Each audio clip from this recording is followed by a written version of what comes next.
Welcome to Built to Go, a Vanlife podcast. I'm your host, Jeff Wagg, coming to you from the College of Curiosity.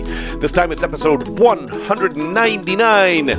We're going to talk about whether, maybe, possibly, the very best van for you, the one that you should be heading down the road in, or rather with, is a trailer. We're also going to talk about two different tech talks, winter food and a dangerous monitor, a product review of an Ottoman cover that has another use, and a place to visit that no one discovered until 1932, and I'll explain why that's significant when we get there. Folks, thank you very much for listening, and I'm sorry that this episode is late, and I'm sorry that my voice is not doing well because I'm sick, and I'm tired, and I'm here, which is the most important thing, and we are going to get this done. So, if you listen to my weird bonus podcast that I did earlier this week, I have spent the last week going from sitting on my couch watching YouTube videos to delivering an Airstream trailer over 1,000 miles to our river property that we called Tiki Bago Land. You can listen to that story if you go back to the bonus episode, but that whole entire experience has me thinking about trailers, which is hardly of any surprise.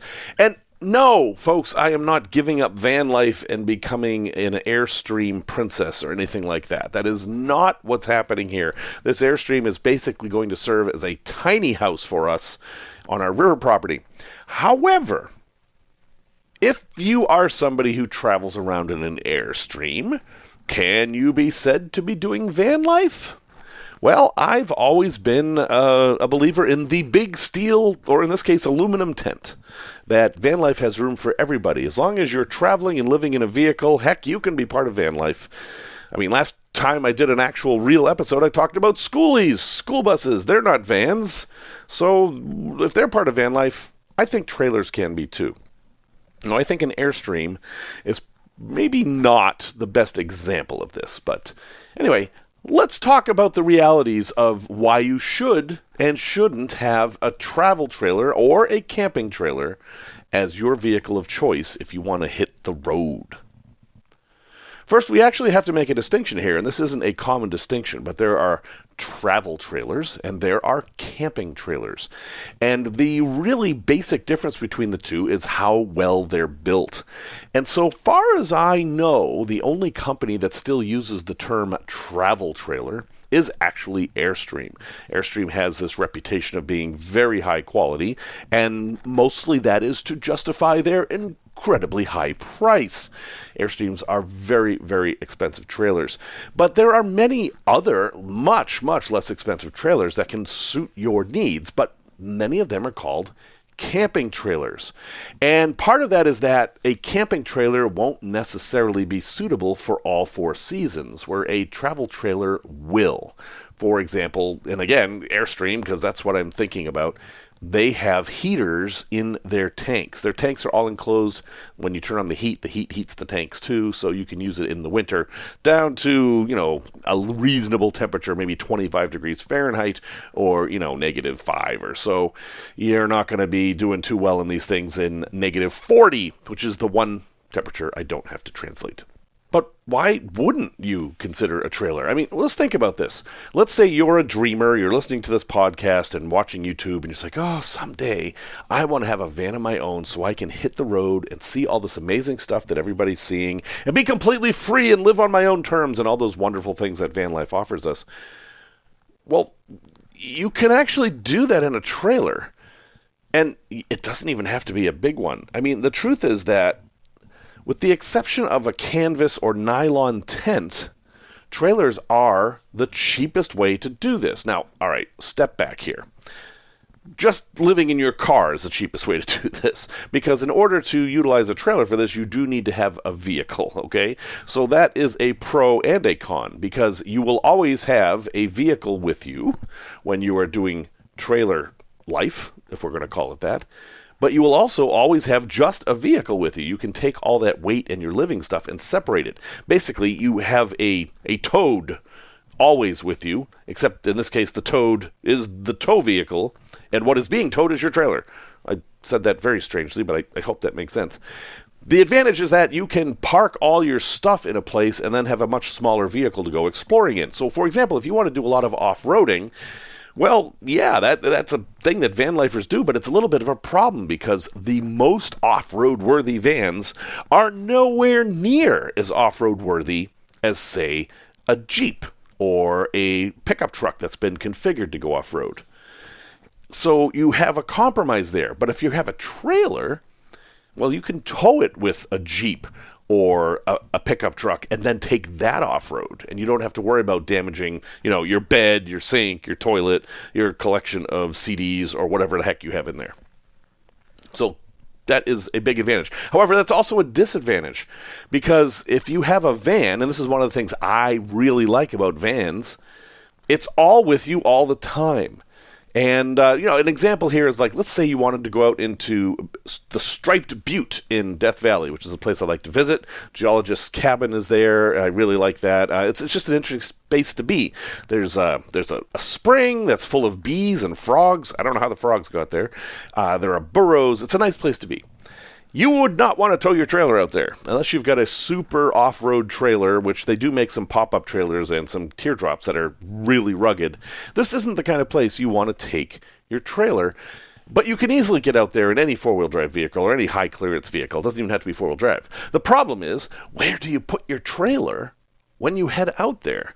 This is a fairly rural place. There's not much around. I mean, go ahead and look up Shoshone, California, because that's one of the entrances to this place. I don't know where you're going to leave your trailer.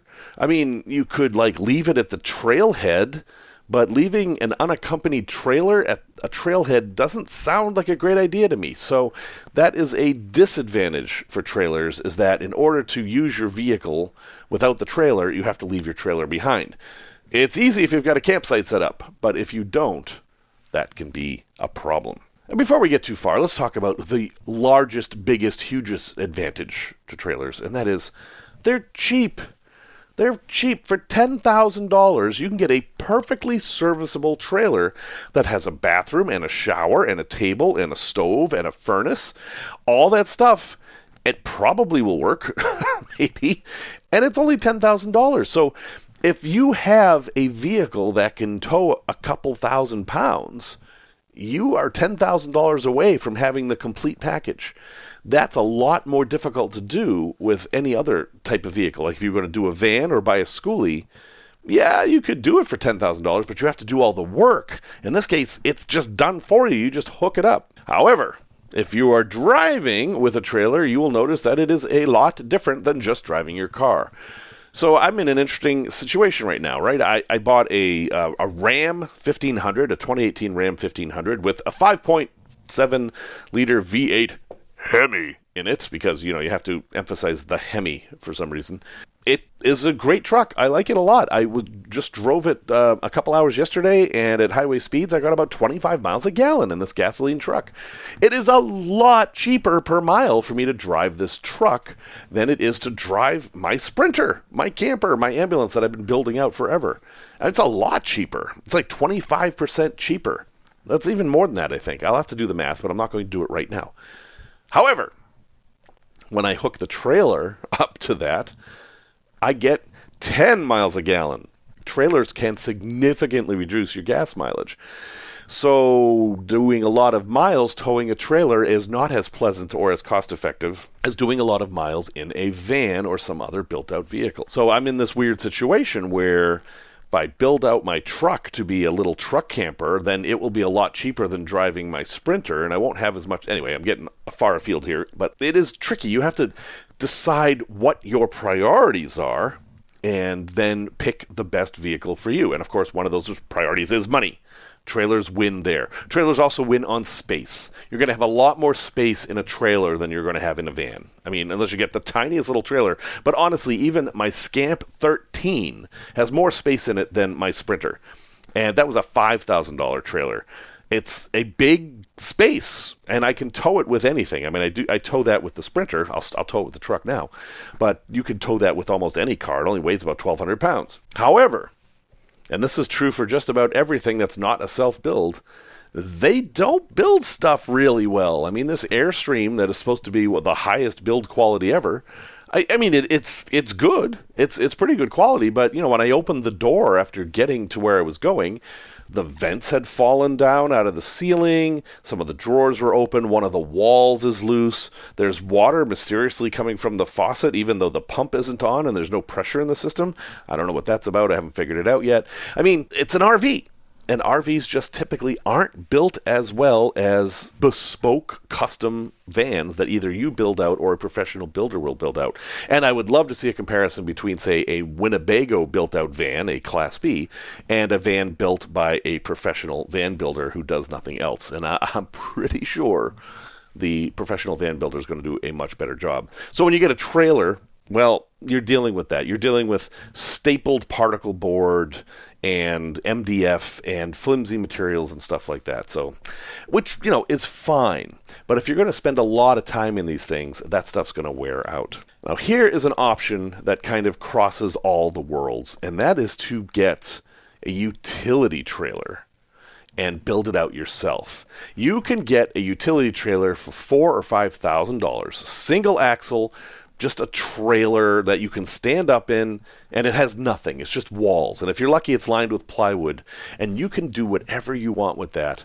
And honestly, if you threw a couple $1,000s into that, you could have a super nice build for $7,000 or $8,000. You can have solar on the roof. You can have water if you want. You can have a toilet. You can have a shower, all that stuff.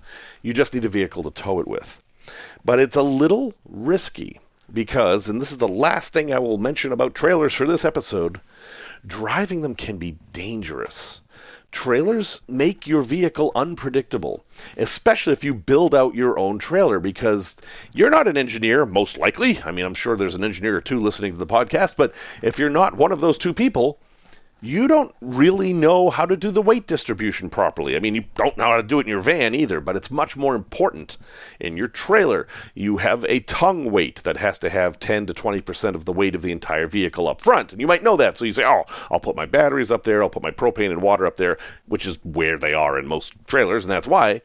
But you may not realize that over the course of time, you end up putting more and more and more stuff in the back, and you've thrown off your center of gravity in the trailer, and then you go down the road, and you start the fishtail of death, and your trailer picks up your car and throws it off a bridge, which is pretty dramatic, but it's not that far off from what can happen. So driving a trailer, even a properly configured trailer, is a lot more work. It takes a lot more effort, and you have to know what you're doing a lot more than driving a single vehicle. And I think that's one of the reasons schoolies are so popular, because you get it all in one thing. And a school bus, despite its size, is actually pretty easy to drive. Once you get used to the size, you just point it and it goes there, and it's not going to sway all over the place. And yes, wind might affect it and so on and so forth, but honestly, next to a trailer, it's an easier thing to drive. So, hey, there's some food for thought. I think trailers are underlooked in van life, and I know a lot of people, well, that's not van life, that's RV life. Yeah, whatever. We're all on the same page here. I think you should consider a trailer, and maybe it's not for you, and I totally understand that. See, van life is a mindset. It's not the vehicle you're using. There's nothing wrong with you having a Jeep and a trailer and calling it van life.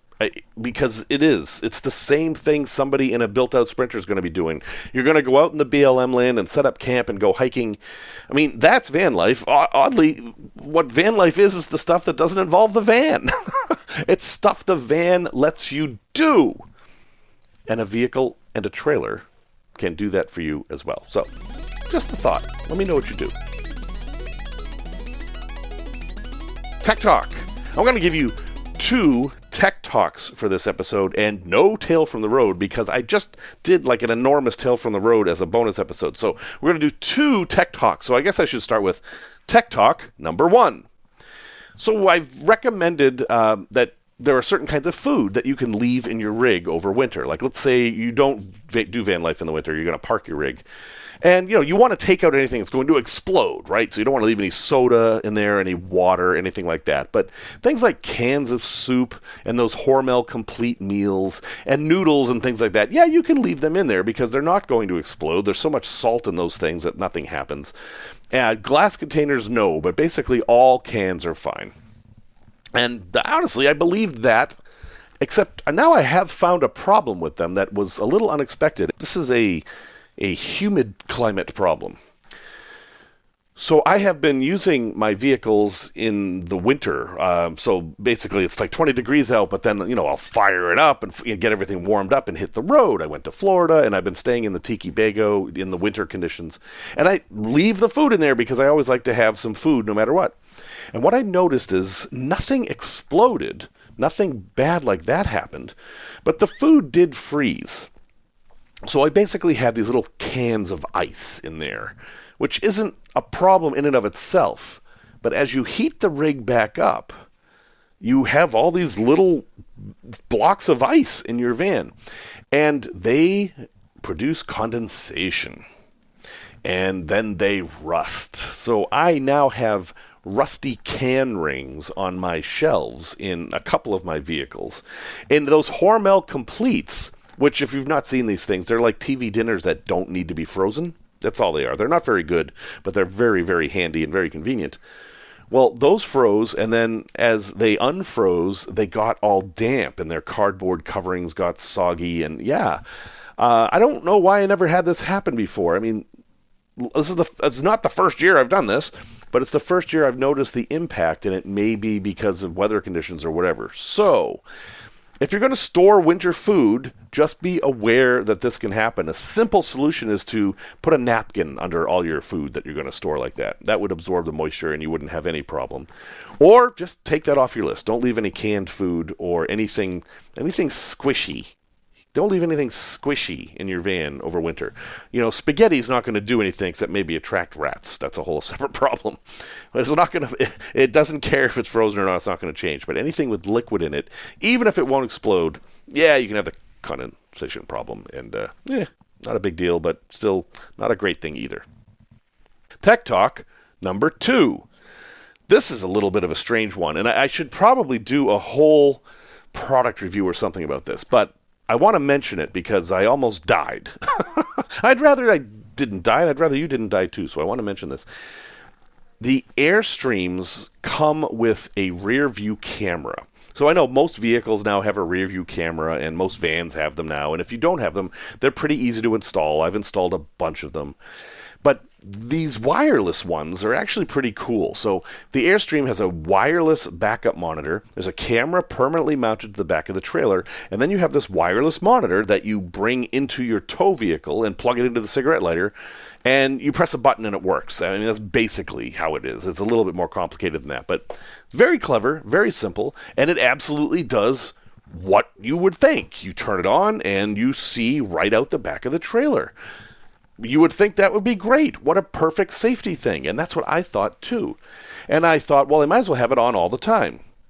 Because then I can see, is there somebody right behind me? If I want up going up a hill and is someone trying to make me get out of their way, whatever, So I did that, and it was hard to find another place to put a monitor in the truck, but I did. I kind of wedged it into a cup holder, and everything's fine. And as I'm driving along, I find myself in the left lane because I was passing a truck that was going up a hill, and I find that I want to go back over to the right lane. So I look at my mirrors, which are almost useless when I'm towing an Airstream because the Airstream's bigger than the truck. Towing mirrors are a good thing, and I didn't have them. But I have this monitor, so I look at the monitor, and everything looks clear, and I start gradually moving over to the right, leaving plenty of space between me and the truck. And I see a car squeeze into that little space in the monitor. I'm like, holy cow, and I'm going to crush this car. So I grab the steering wheel, and I towed enough to know not to jerk the steering wheel, but I kind of, as quickly as I can, merge back into the lane I was in, and then the car passes me on the left, right where it should have been. You see, I didn't realize that the monitor does not mirror the image. It shows the image as it is. And having driven vehicles now for 40 years, I'm conditioned to looking at mirrors and monitors being in reversed image. So that means that if I see something in the mirror or screen on the right, that's actually where it is, not on the left, where this one truly was. Mirror math is a little weird. Even though things are reversed, something on the right is still on the right. You have to, but trust me on this. What happened was I saw a car that was on the left as though it was on the right, and I reacted to it as though it was on the right, and that was a very bad thing to do. Now, nothing bad happened. I knew enough to know that something was off, and I knew that all I had to do was go back into the lane that I was in, and everything would be fine. But it scared the crap out of me. And I'm amazed that this monitor doesn't have a switch to switch it to mirror, or just have that be the default. I have seen backup cameras in vehicles have a switch between normal and mirror, but they've all been set to mirror, and that's what I'm used to. So, word to the wise, if you are working with any kind of backup camera that you're not familiar with, or especially one of these wireless ones, make sure the image is showing you what your brain thinks it is, because you can get into serious trouble reacting to what you see if it's not actually what's actually there. Yikes. Product review. I have a cassette toilet in my van. And this is not a product review of that cassette toilet. This is a product review of an Ottoman cover. Some of you have already figured out where I'm going with this. Others of you are wondering what the heck an Ottoman cover is. Is this something that you would use to cover somebody from Constantinople? No, this is to cover a footstool that probably originated in the Ottoman Empire, or who knows, but it is called an Ottoman. And they make these slip covers for them that are absolutely perfect for covering your cassette toilet. They're not made for that purpose, but I thought I'd give it a try, and it is perfect. So now my cassette toilet that I don't have a drawer for in the ambulance, it just kind of hangs out. Now it's an Ottoman. It's a footstool. It is a piece of furniture that doesn't scream, he poops in here, doesn't he? And it's great. It's kind of elasticy, and it just slips over there. It's super easy. It makes a nice tight seat fitting.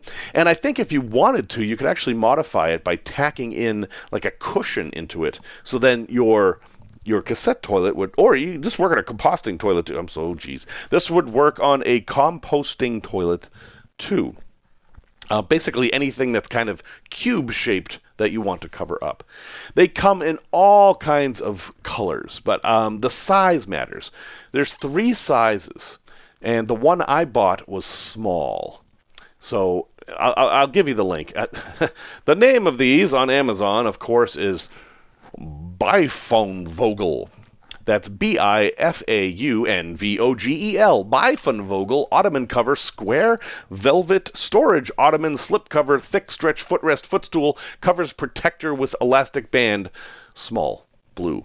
I got the blue one because there's stuff that's blue in my ambulance, and that's what I like, but they have orange and red and all different shades of browns, and all, you can pick whatever color you want. And the best part is it's $12.39, and you can machine wash it. So I will have a link in the show notes. There's a bunch of different sizes. Again, I got the small, and I have a full-size cassette toilet. I have the kind of cassette toilet that when you sit on it, you don't feel like you're in like a child's potty. It's a regular seat, and small worked well for that. They do have measurements on here. So this, I love it. It's great. I'm no longer kind of vaguely embarrassed by my cassette toilet. I now have an extra piece of furniture, and I can move it around in the van, and people can sit on it, or I can use it to put my feet on, or whatever. And it just looks a lot better. I'm not really big on how things look so much, but heck, it makes me happy. $12.99 Bifenvogel Ottoman cover from Amazon. Link in the show notes. A place to visit. I actually visited this place once, but it was at 6 p.m. and it was in December. And this place is completely worthless at 6 p.m. in December because you can't see anything. Honestly, if you do go here, you won't be able to see anything anyway. But you should still go because it's really amazing. It's kind of astonishing. It's one of these places that will really make you wonder what you know about the world and what has gone on before you. And this place is the Blythe Inaglios I hope I'm pronouncing that right. But it's in Blythe, California, named after a man named Blythe who had great ambitions and yet very little success. And he didn't even know these were here. He lived his whole life he didn't live in the town, but he had this town named after him, and in his entire life, he never found out that these things were here. But some of you, many of you, possibly even most of you, are now wondering, what did he say? What's an intaglio? Is that like... An intaglio is a design incised or engraved into a material. All right, that doesn't tell us much. Basically, if you carved your initials in a tree, Jeff loves Jen, TLF, whatever, you have made an intaglio. And I'm not asking you to drive out into the desert of California to see that specifically. No, this is more like Nazca.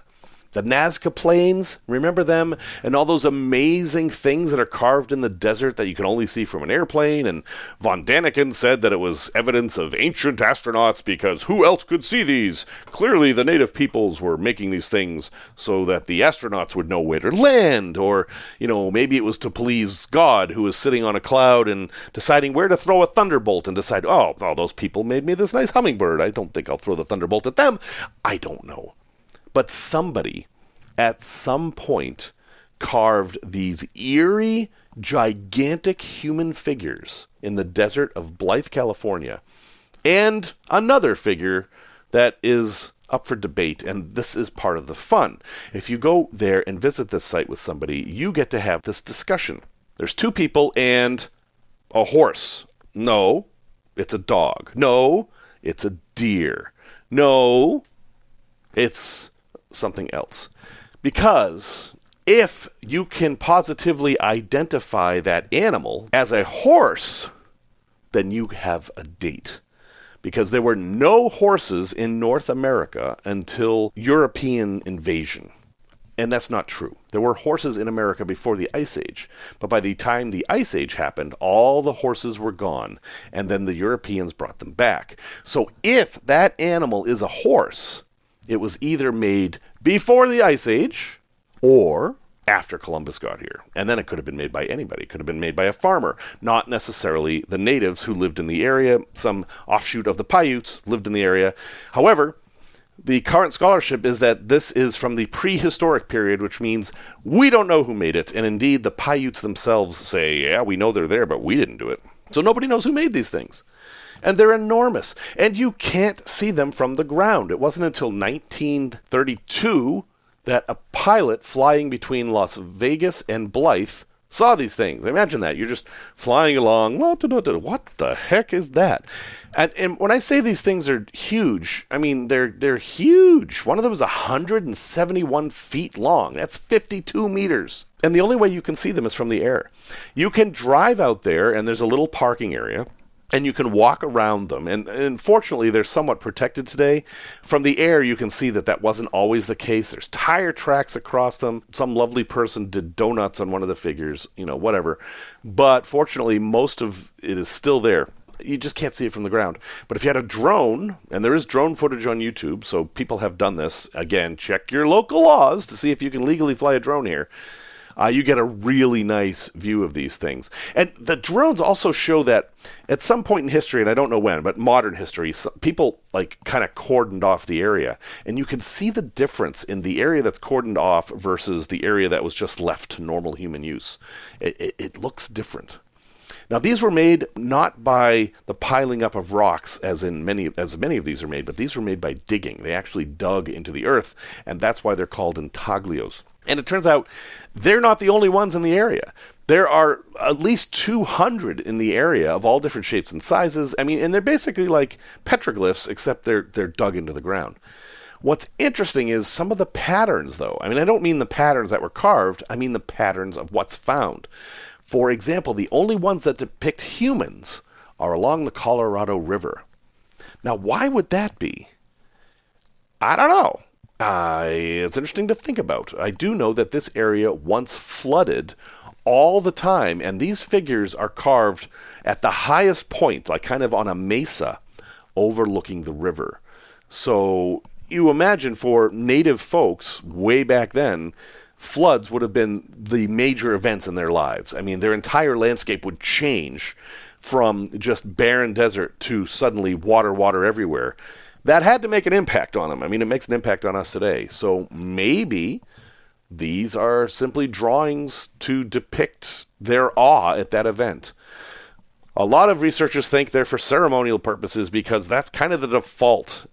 I swear if people from 1,000 years come visit Chicago and look at the graffiti and the tagging on some of our railroad bridges, they're going to say that those were charms to protect the passengers on the railway or whatever. I mean, I don't know. Not to Dane archaeologists. I know you guys are actually quite scholarly, but I do find that one explanation used maybe a little too often. Anyway, check it out. Blythe Intaglios, a place you can visit. It is California Historic Landmark number 101. I'll have a link in the show notes. And it is not far from Needles, which also has one of these. I mean, heck, you could do a whole tour of these in the Southwest, and you won't even have to go to Peru. Resource recommendation. I have already done this one and recently, and I'm going to do it again because one of the things I am very, very interested in is finding ways to stay awake on long drives. I've often mentioned that one of the reasons I wanted to do a built-out van is because I wanted to be able to take naps on the road because I do have a hard time staying awake. I have a lot of strategies about it. I talked about embarrassing yourself as a way to stay awake. That works well. Singing loudly to music, doesn't matter if it's good or not, that can help. But what's helped me lately, and not only that, it's helped me pass time very, very effectively, is the Lateral podcast with Tom Scott. I am not bringing this up again simply because they used one of my puzzles on the show. That's not why. No, I'm telling you because seriously, this is a lifesaver. On this most recent trip, I drove from Lakeland, Florida, back to Illinois in 2 days. Basically, I had a 6-hour nap, and that was it. I've talked about these long drives before and how they're stupid and you shouldn't do it, but anyway, here I am, still doing it. And there were times when I felt sleepy, and I started to look around like, well, where can I park? And now, towing a trailer, back to the trailer thing, it's a lot harder to find a place to park with a trailer, and it wasn't like I could just pull over into some little town and take a nap in the McDonald's parking lot, because I'm towing 27 feet of trailer. So I put Lateral Podcast on, and this podcast is puzzles. That's all it is. It's puzzles. There's no competition. It's like trivia, but in a way it's exactly the opposite of trivia, because a team of influencers, basically, that's what they are. They tend to be young people who are on YouTube or Instagram or whatever, are presented with a puzzle and asked to figure it out. For example, a man walks into a bar and asks the bartender if they serve seagull meat. The bartender says, well, yes, we do. The man orders the seagull meat, takes a single bite, says thank you, goes into the alley, and kills himself. Why? That is a classic lateral thinking puzzle. And that's what this show is. Except it's mostly not hypotheticals or made-up stories like that one. It's actual things that actually happened. And when you do find out the answer, it's just mind-blowing. And for me, when I'm playing along with people in the podcast, it helps me stay awake and it makes the time just fly by. And there's over 100 episodes of these now, and I'm really going to be sad when I've gone through the backlog. So anyway, if you haven't listened to Lateral with Tom Scott podcast, give it a try. And you know what's really good about this? It's a podcast that you can listen to by yourself or with other people and play along. It's the perfect podcast for traveling down the road, in my opinion. And I say that as I'm telling you that in a podcast that I've made for traveling down the road. So give it a shot. Search for Lateral Podcast or Lateral with Tom Scott, and you'll find it wherever you find your podcasts. Well, folks, thank you very much for listening to episode 199. I am struggling here, but I think we got it done, and that's because of you guys. Thank you to everybody who has donated at buymeacoffee.com/built2go. There are no ads in this podcast, and you have motivated me to push through this evil illness that I have to get an episode out. So everybody owes you some thanks, and I certainly do. Music, as always, is by Simon Wagg. And until next time, remember the words of Nelson Mandela. It always seems impossible until it is done.